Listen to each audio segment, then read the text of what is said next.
Si tu écoutes cette vidéo, ce n'est probablement pas par hasard. Tu es peut-être dans une saison étrange, inconfortable, déroutante. Tu cherches, tu frappes aux portes, tu fais des efforts, mais rien ne s'ouvre vraiment. Et plus le temps passe, plus la pression augmente. La pression de réussir, la pression de prouver, la pression de répondre aux attentes. Mais écoute bien ceci. Dieu n'est pas silencieux parce qu'il t'a oublié. Il est silencieux parce qu'il te prépare. Ce message n'est pas destiné à tout le monde. Il s'adresse à ceux que Dieu appelle, à ceux qu'il façonne, à ceux qu'il met à part avant de les envoyer.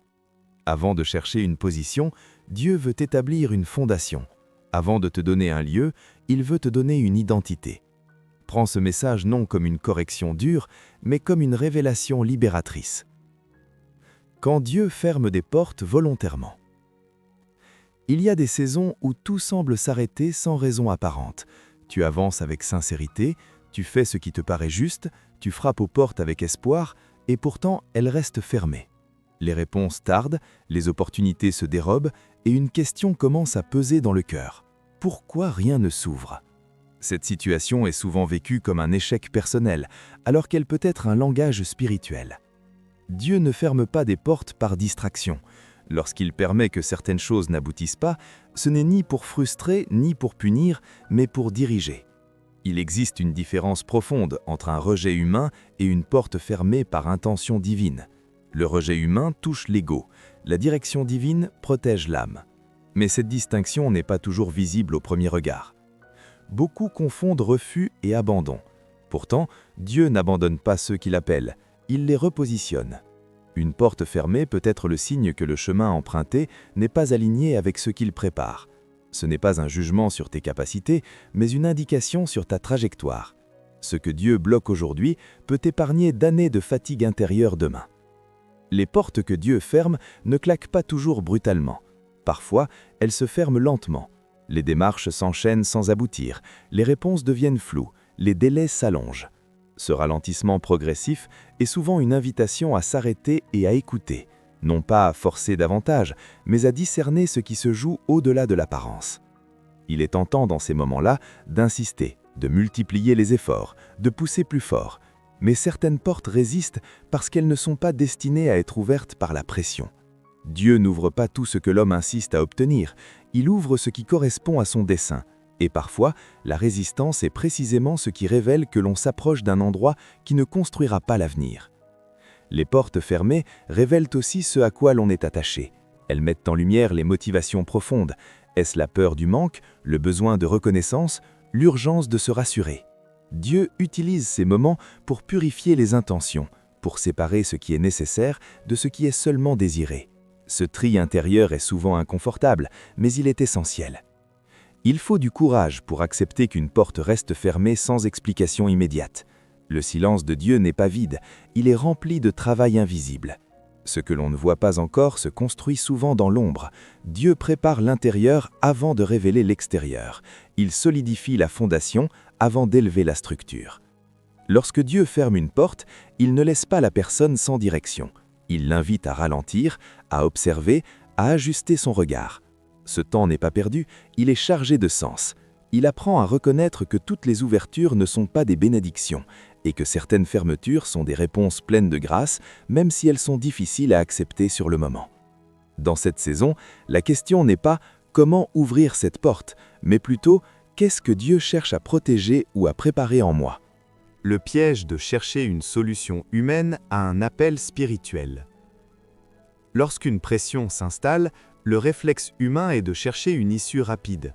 Face au manque, à l'attente ou à l'incertitude, l'esprit se tourne naturellement vers ce qu'il connaît. Agir, résoudre, sécuriser. C'est dans cet état que beaucoup tentent d'appliquer une solution purement humaine à une situation qui dépasse le cadre matériel. Le besoin est réel, mais la nature du problème est souvent mal identifiée. Chercher un emploi n'est pas mauvais en soi. Le travail a une valeur, une dignité, une utilité. Mais le piège apparaît lorsque le travail devient la réponse à une crise intérieure, lorsqu'il est recherché non pour accomplir une mission, mais pour calmer une angoisse. Dans ces moments, l'emploi n'est plus un moyen, il devient un refuge, et tout refuge qui remplace Dieu finit par fragiliser. Il arrive que Dieu permette une instabilité extérieure pour révéler une dépendance intérieure. Tant que la paix dépend d'une signature, d'un contrat ou d'un revenu, elle reste vulnérable, elle peut disparaître à la moindre secousse. Dieu, lui, cherche à bâtir une stabilité qui ne repose pas sur des circonstances changeantes. C'est pourquoi certaines solutions humaines semblent inefficaces dans des saisons profondément spirituelles. L'urgence pousse parfois à accepter ce qui n'est pas aligné. On dit oui par peur de manquer, on se rassure en pensant que c'est temporaire, mais ce qui est accepté par panique laisse souvent des traces durables. Dieu ne s'oppose pas à l'action, il s'oppose à la précipitation. Il ne condamne pas le besoin, il met en garde contre les choix dictés par la peur. Un appel spirituel ne se règle pas par une réponse immédiate, il demande un discernement progressif. Tant que l'on cherche à remplir un vide intérieur avec une solution extérieure, la tension persiste. Le cœur reste insatisfait, même lorsque la situation semble s'améliorer. Ce décalage est un signal.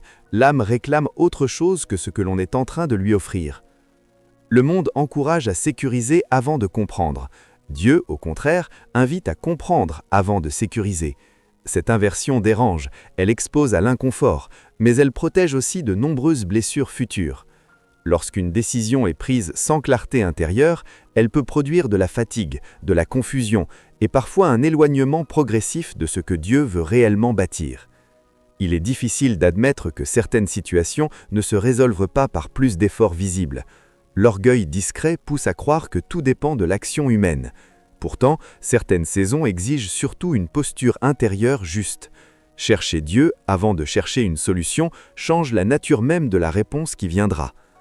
Lorsque l'on cesse de vouloir régler un appel spirituel avec des outils purement humains, quelque chose se réaligne, la pression diminue, la clarté commence à émerger, et même si la situation extérieure n'évolue pas immédiatement, l'intérieur retrouve une direction.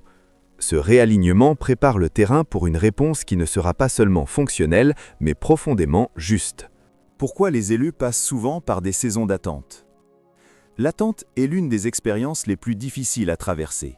Elle donne l'impression que le temps s'étire inutilement, que les efforts ne produisent rien, que la vie avance ailleurs pendant que tout semble figé. Pourtant, dans le parcours de ceux que Dieu appelle, l'attente n'est jamais un vide. Elle est un espace de formation, même lorsque rien ne paraît bouger à l'extérieur. Dieu n'agit pas toujours dans la rapidité, il agit dans la profondeur. Ce qui est précieux demande du temps. Ce qui est fragile est exposé trop tôt. L'attente devient alors une protection invisible. Elle empêche une personne d'entrer dans une saison qu'elle n'est pas encore prête à porter. Ce délai n'est pas une sanction, c'est une sagesse. Pendant que l'extérieur semble immobile, l'intérieur, lui, est en mouvement.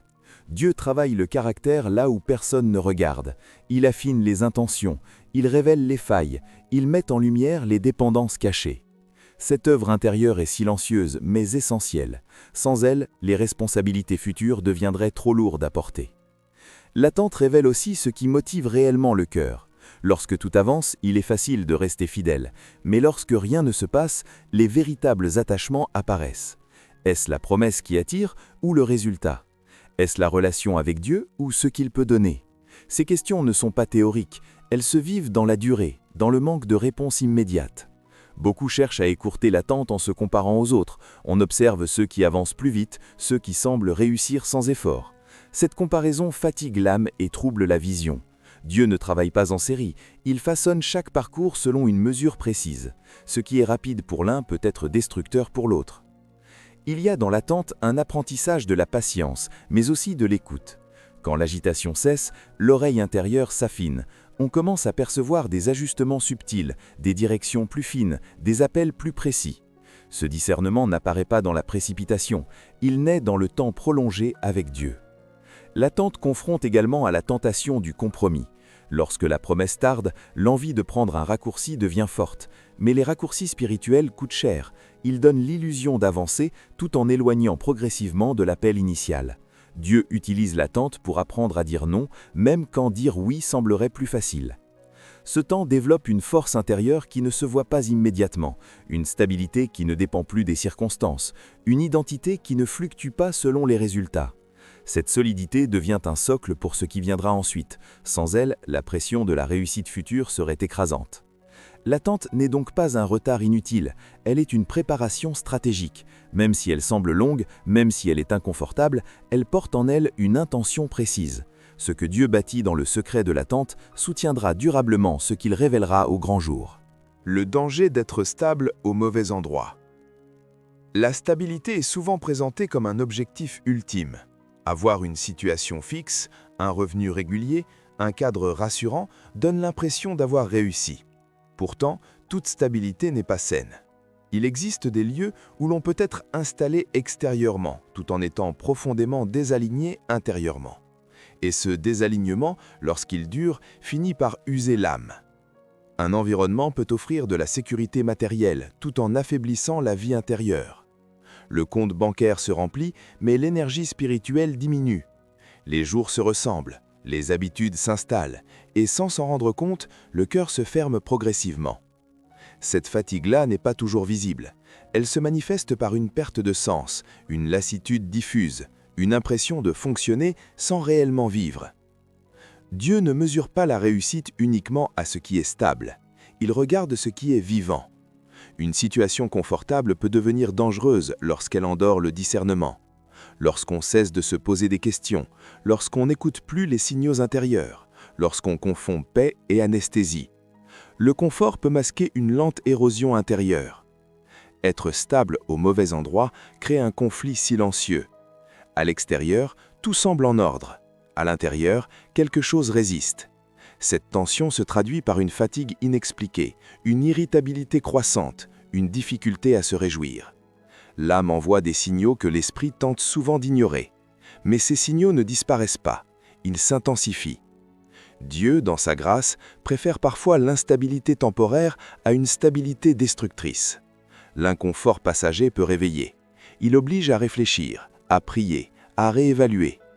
Là où le confort excessif endort, l'inconfort réveille. Ce réveil peut être dérangeant, mais il ouvre un espace de vérité. Il est difficile de quitter une situation stable même lorsqu'elle ne nourrit plus. La peur du manque, la pression sociale, la crainte de l'inconnu retiennent. Pourtant, rester trop longtemps dans un endroit qui ne correspond pas à l'appel intérieur crée une fracture. Ce qui était supportable devient pesant. Ce qui semblait temporaire s'installe comme une prison invisible. Dieu ne cherche pas à priver, mais à aligner. Lorsqu'il perturbe une stabilité apparente, ce n'est pas pour détruire, mais pour repositionner. Il veut éviter que l'âme s'enracine là où elle ne pourra jamais s'épanouir pleinement. Ce déplacement demande du courage, car il remet en question des repères établis. La paix véritable ne se mesure pas à l'absence de problèmes, mais à la cohérence intérieure. Lorsqu'une situation est juste, même si elle est exigeante, elle porte une paix profonde. À l'inverse, une situation stable mais mal alignée finit toujours par produire un malaise. Ce malaise est un appel discret à ne pas confondre sécurité et destination. Reconnaître le danger d'être stable au mauvais endroit, c'est accepter que Dieu privilégie la vie intérieure à l'apparence extérieure. C'est apprendre à écouter ce qui se passe au-dedans, même lorsque tout semble fonctionner au-dehors. Dieu façonne l'identité avant la mission. Il y a un ordre que le monde renverse souvent: faire, avoir, puis être. On agit d'abord, on accumule ensuite, et l'on espère qu'un jour l'identité suivra. Dieu, lui, procède à l'inverse. Il commence par l'être. Il façonne l'identité avant de confier la mission. Il établit l'intérieur avant d'exposer l'extérieur. Cet ordre n'est pas arbitraire, il protège. Lorsque l'identité n'est pas claire, la mission devient lourde. On fait beaucoup, mais on se perd. On avance, mais sans direction intérieure stable. Les responsabilités amplifient alors les failles au lieu de révéler la force. Dieu connaît ce risque. C'est pourquoi il prend le temps de former l'être avant de déléguer le faire. Il préfère retarder l'envoi plutôt que de voir une identité fragile s'effondrer sous le poids du succès. L'identité se construit dans les lieux discrets, là où il n'y a pas d'applaudissements, là où personne ne valide, là où l'on ne peut pas se définir par un titre, une fonction ou un statut. Ces saisons sont inconfortables, car elles obligent à répondre à une question essentielle: qui suis-je lorsque je ne produis rien de visible? La réponse à cette question devient un socle. Beaucoup veulent servir, réussir, impacter. Peu acceptent d'être formés intérieurement. Pourtant, sans cette formation, la mission devient un moyen de combler un vide. On cherche dans l'activité ce que l'on n'a pas reçu dans l'identité. On attend de la reconnaissance ce que seul Dieu peut donner. Cette confusion fatigue et finit par déformer l'appel. Dieu façonne l'identité par des processus lents. Il révèle les fausses étiquettes, il enlève les masques, il confronte les comparaisons. Il apprend à se tenir devant lui sans justification. Ce travail intérieur n'est pas spectaculaire, mais il est décisif. Une identité enracinée ne vacille pas lorsque les circonstances changent. Il y a une différence entre être choisi et être prêt. L'appel peut être clair, mais la maturité doit suivre. Dieu ne confond jamais potentiel et préparation. Il voit ce que l'on peut devenir, mais il sait aussi ce que l'on peut porter aujourd'hui. La formation de l'identité aligne le potentiel avec la capacité réelle à soutenir ce qui vient. Lorsque l'identité est stable, la mission devient naturelle. Elle ne sert plus à prouver, mais à exprimer. Elle ne nourrit plus l'ego, mais elle transmet la vie. Les décisions deviennent plus justes, car elles ne sont plus dictées par le besoin d'exister. Elles naissent d'une sécurité intérieure déjà établie. Ce travail sur l'identité touche aussi la relation au temps. On cesse de se presser. On comprend que ce que Dieu construit à l'intérieur durera plus longtemps que ce qui est obtenu rapidement. La patience devient un allié, non une contrainte. L'attente prend du sens, car elle participe à l'édification de quelque chose de solide. Dieu ne façonne pas l'identité pour retarder la mission. Il la façonne pour la rendre viable. Ce qui est bâti de l'intérieur soutiendra tout ce qui sera confié à l'extérieur. Et lorsque le moment viendra d'agir, l'être ne sera plus en retard sur le faire. Apprendre à dépendre de Dieu plutôt que du système. Le système dans lequel nous vivons enseigne une logique simple. Sécurité égale contrôle. Contrat, salaire, statut, garantie. Tout est pensé pour réduire l'incertitude et rassurer l'avenir. Cette logique n'est pas mauvaise en soi, mais elle devient dangereuse lorsqu'elle remplace la confiance. Peu à peu, le cœur apprend à s'appuyer davantage sur des structures visibles que sur une présence invisible. Et sans s'en rendre compte, la dépendance se déplace. Dieu ne rejette pas l'organisation humaine, mais il refuse qu'elle devienne une source ultime. Lorsqu'une personne tire sa paix principalement d'un système, elle devient vulnérable à la moindre secousse. Un changement, une perte, une instabilité suffit à ébranler tout l'équilibre intérieur. C'est précisément ce que Dieu cherche à éviter. Il ne veut pas une foi qui fonctionne seulement quand tout va bien. Apprendre à dépendre de Dieu est une expérience inconfortable, car elle retire des repères habituels. Elle oblige à vivre sans certaines garanties immédiates. Elle confronte à la peur du manque, à l'angoisse du lendemain, au besoin de maîtriser. Mais cette confrontation n'est pas cruelle, elle révèle ce qui gouverne réellement le cœur. Tant que la sécurité repose sur le système, la relation avec Dieu reste conditionnelle. On lui fait confiance tant que les circonstances sont favorables. Lorsqu'elle change, l'inquiétude prend le dessus. Dieu utilise alors certaines saisons pour déplacer cette dépendance, non pas pour priver, mais pour libérer. Il apprend à faire confiance sans appui visible. Cette dépendance nouvelle ne se construit pas en théorie, elle se vit dans le quotidien, dans les choix simples, dans la manière de gérer l'attente, dans la capacité à dire non à certaines opportunités qui rassurent extérieurement mais troublent intérieurement. Dieu observe ces décisions silencieuses. Elles révèlent où se trouve réellement la confiance. Le système promet la stabilité, mais il ne garantit pas la paix. Il peut sécuriser l'extérieur tout en laissant l'intérieur fragile. Dieu, lui, construit une paix qui ne dépend pas des conditions, une paix qui traverse les changements, une paix qui demeure même lorsque les repères se déplacent. Cette paix devient un ancrage plus solide que n'importe quel cadre. Dépendre de Dieu ne signifie pas vivre dans l'irresponsabilité, cela signifie reconnaître une autorité plus haute que les circonstances. Cela transforme la manière d'aborder les décisions. On ne cherche plus seulement ce qui rassure, mais ce qui est juste. On ne s'accroche plus à ce qui sécurise temporairement, mais à ce qui aligne durablement. Cette dépendance redéfinit aussi la valeur du temps.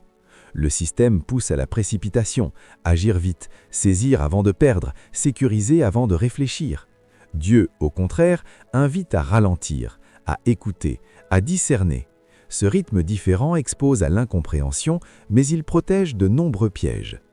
Lorsque la dépendance change, la peur perd de son autorité. Elle n'est pas toujours absente, mais elle n'est plus dominante. Le cœur apprend à avancer sans garantie immédiate, porté par une confiance progressive. Cette posture intérieure devient une force tranquille, capable de traverser les saisons sans se briser. Ce que Dieu attend de toi dans cette saison. Il y a des saisons où Dieu ne demande pas d'aller plus vite, mais d'aller plus juste. Ce temps que tu traverses n'est pas un entre-deux inutile, il a une intention précise. Dieu n'attend pas que tu forces une porte, il observe comment tu te tiens lorsque rien ne s'ouvre encore. Ce qu'il cherche n'est pas d'abord une performance visible, mais une fidélité profonde dans l'invisible. Dans cette saison, Dieu appelle à la discipline intérieure. Pas une discipline dure, rigide, culpabilisante, mais une constance simple. Se lever avec une direction, même sans résultat immédiat. Organiser ses journées sans agitation. Honorer le temps comme un allié, pas comme un ennemi. La discipline devient alors un langage silencieux qui dit « je me prépare, même si personne ne regarde ». Dieu attend aussi une posture d'apprentissage. Non pas seulement apprendre pour accumuler, mais apprendre pour s'élargir. Lire, observer, écouter, développer un don, affiner une compétence. Ce qui est appris maintenant dans l'ombre sera utilisé plus tard à la lumière. L'apprentissage dans le calme façonne une profondeur que la précipitation ne peut jamais produire. Il y a également un appel à la fidélité sans reconnaissance. Faire ce qui est juste sans être applaudi. Continuer à servir, à s'engager, à grandir, même lorsque cela semble passer inaperçu. Dieu voit ce que les autres ne voient pas. Il mesure la fidélité à l'obéissance, pas à la visibilité. Cette fidélité-là construit une force intérieure stable. Dans cette saison, Dieu attend aussi que tu développes ton discernement relationnel. Toutes les voix ne méritent pas la même place, tous les conseils ne sont pas alignés. Il devient essentiel d'apprendre à écouter sans se laisser envahir, à recevoir sans se disperser, à discerner ce qui nourrit et ce qui épuise. Cette capacité protège l'appel plus que n'importe quelle stratégie. Dieu travaille également la gestion de tes pensées. Les pensées façonnent la posture intérieure. Entretenir des pensées d'espoir, de patience, de vérité devient un acte spirituel. Refuser de nourrir l'amertume, la comparaison, le découragement n'est pas un déni de la réalité, mais un choix de gouvernance intérieure. Ce choix prépare un terrain sain pour ce qui viendra.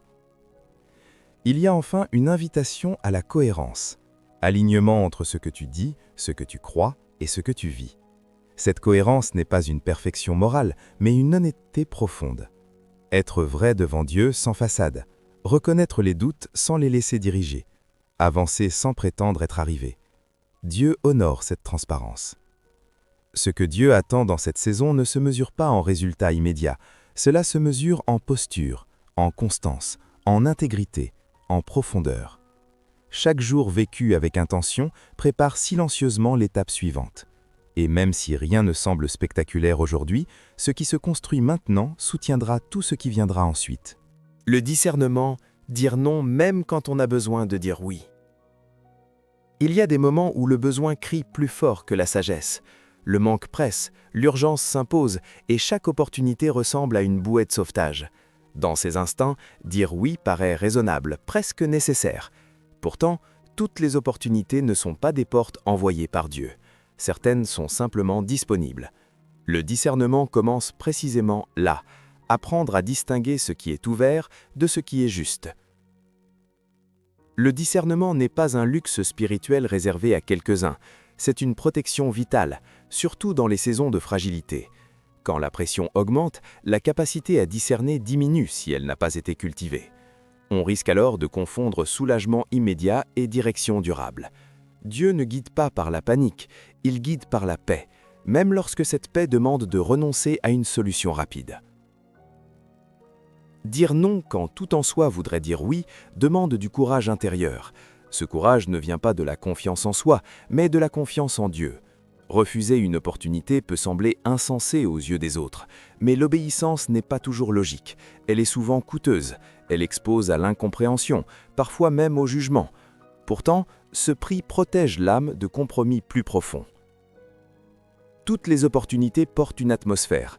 Certaines apportent une agitation immédiate, une lourdeur intérieure, une perte de clarté. D'autres, même exigeantes, laissent une paix stable. Le discernement apprend à écouter ces signaux subtils. Il ne s'agit pas d'émotions passagères, mais d'une cohérence intérieure. Lorsque quelque chose trouble profondément, ce trouble mérite d'être pris au sérieux. Dieu développe le discernement par l'exercice. Chaque non juste renforce la capacité à entendre plus clairement. Chaque oui précipité affaiblit cette sensibilité. Ce processus n'est pas instantané, il s'affine avec le temps, par l'écoute, par la prière, par l'expérience. Plus on apprend à honorer les avertissements intérieurs, plus la direction devient précise. Il y a aussi des opportunités qui semblent bonnes, spirituelles, prometteuses, mais qui ne correspondent pas à la saison. Ce qui est juste au mauvais moment devient un fardeau. Dieu ne donne pas seulement des directions, il donne des timings. Le discernement permet de reconnaître non seulement le quoi, mais le quand. Ignorer le temps de Dieu peut conduire à porter trop tôt ce qui devait être porté plus tard. Dire non ne signifie pas fermer la porte à l'avenir, cela signifie préserver la trajectoire. Certains refus d'aujourd'hui protègent des blessures de demain. Ils évitent des détours inutiles, des épuisements prolongés, des désillusions profondes. Dieu voit plus loin que l'instant présent. Le discernement accepte de lui faire confiance sur ce que l'on ne voit pas encore. Dans cette saison, apprendre à dire non est une forme de maturité spirituelle. Ce n'est pas un rejet de la responsabilité, mais un engagement envers la vérité intérieure. Ce non posé avec intégrité devient un espace où Dieu peut agir autrement, plus profondément, sans précipitation ni compromis. La guérison de la relation avec l'argent et la reconnaissance. L'argent et la reconnaissance sont deux forces discrètes mais puissantes. Elles ne se présentent pas toujours comme des idoles visibles, pourtant elles influencent profondément les décisions, les priorités et l'estime de soi. Dans certaines saisons, Dieu permet qu'elles soient mises à distance afin de révéler ce qu'elles représentent réellement dans le cœur.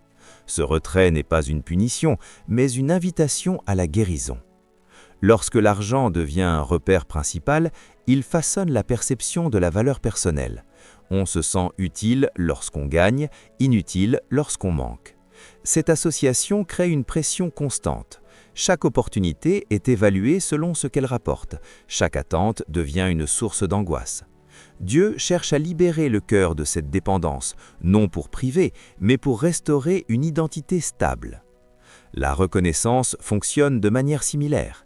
Être vu, validé, reconnu, rassure l'ego et apaise momentanément l'insécurité intérieure. Mais lorsque cette reconnaissance devient indispensable, elle fragilise. Le regard des autres prend alors une place excessive. L'absence d'approbation devient douloureuse. Dieu permet parfois des saisons de silence pour révéler cette soif cachée et y apporter une guérison profonde. Guérir la relation avec l'argent commence par reconnaître les peurs qui y sont attachées. Peur de manquer, peur de ne pas être à la hauteur, peur de perdre le contrôle. Ces peurs ne disparaissent pas par la négation, mais par la lumière. Les exposer devant Dieu permet de les désamorcer. Elles cessent progressivement de diriger les choix. Cette guérison implique aussi un changement de perspective. L'argent redevient un outil, non une identité. Il sert à soutenir, à construire, à bénir, mais il ne définit plus la valeur d'une personne. Cette transformation intérieure apporte un soulagement réel. Le cœur respire différemment lorsqu'il n'est plus constamment en train de se mesurer. Concernant la reconnaissance, la guérison passe par l'acceptation de l'invisibilité temporaire. Être fidèle sans être applaudi, continuer sans être validé. Cette invisibilité n'est pas un oubli, elle est un espace où l'on apprend à se tenir devant Dieu, seul. Là, l'identité se stabilise, elle ne dépend plus d'un regard extérieur, mais d'une relation intérieure solide. Dieu travaille souvent cette guérison en profondeur, car une relation malsaine avec l'argent ou la reconnaissance déforme l'appel. Elle pousse à faire pour être vue, à accepter pour être rassuré, à se comparer pour exister. Une fois guéri, le cœur agit différemment. Il choisit avec liberté. Il donne sans calcul. Il reçoit sans culpabilité. Cette guérison transforme également la manière de vivre l'attente. Le temps n'est plus perçu comme une menace financière ou une mise à l'écart social. Il devient un espace de croissance. L'anxiété diminue, non parce que tout est réglé, mais parce que l'intérieur est réajusté. Lorsque la relation avec l'argent et la reconnaissance est en cours de guérison, les décisions gagnent en clarté. Elles ne sont plus dictées par la peur ou par le besoin de prouver. Elles émergent d'un lieu plus sain, plus stable, où la confiance commence à remplacer la pression. Se préparer à recevoir sans se perdre. Recevoir n'est pas toujours aussi simple qu'on l'imagine. Beaucoup pensent que le plus difficile est d'attendre, alors qu'en réalité, le véritable défi commence souvent au moment où la porte s'ouvre enfin.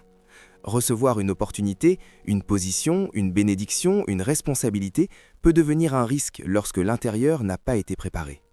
Dieu ne prépare pas seulement l'accès, il prépare la capacité à rester. Sans préparation intérieure, ce qui est reçu peut rapidement devenir écrasant. Le poids des attentes augmente, les responsabilités se multiplient, les regards se posent.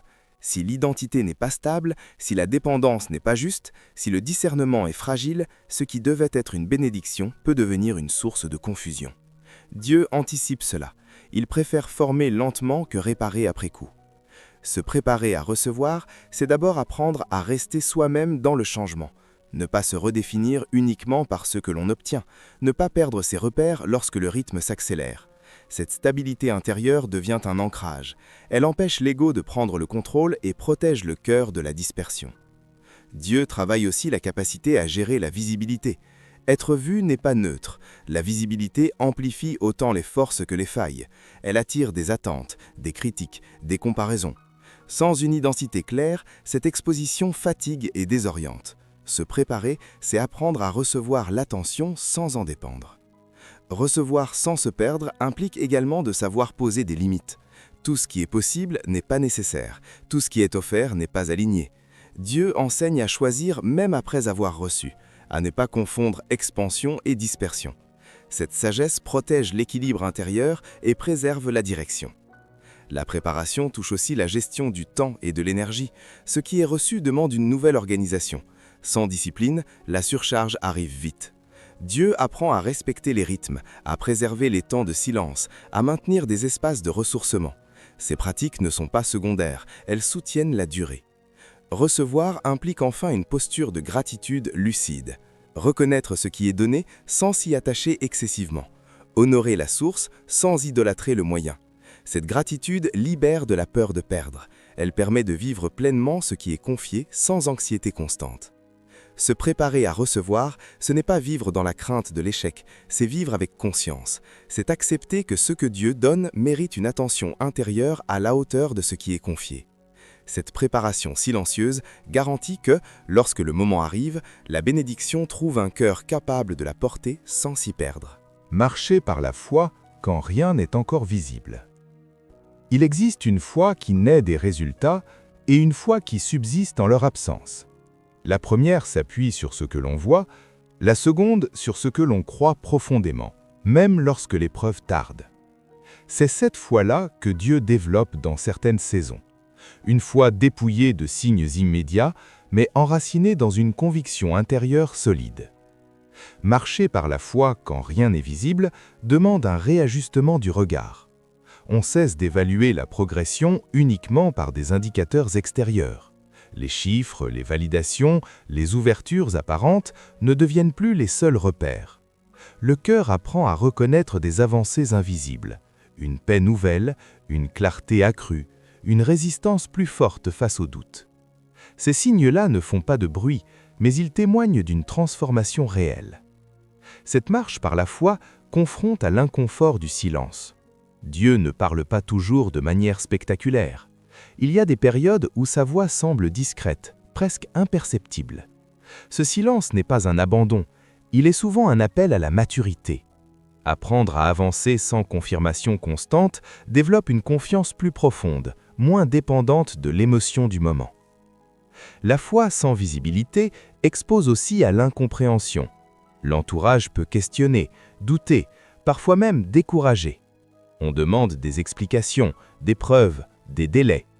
Dans ces moments, il devient essentiel de savoir ce qui a été déposé intérieurement. Ce dépôt, même fragile, devient une boussole. Il oriente les choix lorsque les avis extérieurs se multiplient. Dieu utilise cette saison pour purifier la motivation. Lorsque rien ne garantit un résultat, les intentions se réveillent. Continue-t-on par conviction ou par attente de récompenses rapides? La foi authentique persiste même lorsque le bénéfice n'est pas immédiat. Elle ne nie pas la difficulté, mais elle refuse de laisser l'incertitude gouverner les décisions. Marcher par la foi transforme aussi la relation au temps. L'impatience perd progressivement son emprise. Le présent reprend de la valeur. Chaque jour devient une occasion de fidélité simple. On apprend à honorer les petites obéissances, les choix discrets, les pas modestes. Ces gestes répétés construisent une endurance spirituelle précieuse. Il y a dans cette marche une forme de dépouillement. Les certitudes superficielles tombent, les stratégies trop humaines sont réévaluées. Ce dépouillement peut déstabiliser, mais il rend plus attentif. On devient plus sensible aux ajustements subtils, aux directions fines, aux avertissements intérieurs. La foi devient moins bruyante, mais plus précise. Cette saison n'enseigne pas à nier la réalité, mais à l'habiter autrement. On reconnaît les obstacles sans leur donner le dernier mot. On voit les limites sans les absolutiser. La foi ne change pas toujours immédiatement les circonstances, mais elle transforme la manière de les traverser. Marcher par la foi quand rien n'est encore visible forge une solidité rare, une stabilité qui ne dépend pas de ce qui apparaît, mais de ce qui est cru. Cette posture intérieure prépare à accueillir ce qui viendra sans être surpris, sans être emporté, avec une maturité silencieuse déjà en place. Fais confiance au processus de Dieu. Si tu es arrivé jusqu'ici, ce n'est pas un hasard. Ce que tu vis, ce que tu ressens, ce que tu traverses en ce moment fait partie d'un processus plus grand que ce que tes yeux peuvent voir. Dieu n'est jamais en retard et il ne travaille jamais au hasard. Chaque saison, même celle qui semble silencieuse, même celle qui paraît inconfortable, participe à une œuvre précise, te former de l'intérieur pour ce qui viendra à l'extérieur. Peut-être que tu attendais une réponse claire, une porte ouverte, un signe évident. Mais parfois, Dieu commence par te rendre plus fort, plus lucide, plus stable, avant de changer les circonstances. Ce que tu as entendu aujourd'hui n'est pas destiné à te presser, mais à t'ancrer. Pas à t'agiter, mais à t'aligner. Car ce qui est bâti avec Dieu ne s'effondre pas lorsque le vent se lève. Reste fidèle là où tu es. Continue d'avancer même lorsque le chemin semble flou. Dieu voit ce que personne ne voit. Il honore la foi silencieuse, la patience discrète, l'obéissance qui ne cherche pas l'approbation. Ce que tu portes a de la valeur, et le temps de Dieu donnera du poids à chaque pas que tu fais aujourd'hui. Si ce message t'a parlé, prends un instant pour le montrer. Like cette vidéo pour soutenir le message, commente ce que tu traverses ou ce qui t'a le plus touché. Abonne-toi à la chaîne pour ne manquer aucun enseignement et continuer ce chemin de foi ensemble. Que Dieu te fortifie, t'éclaire et te conduise pas à pas. On se retrouve très bientôt pour la suite.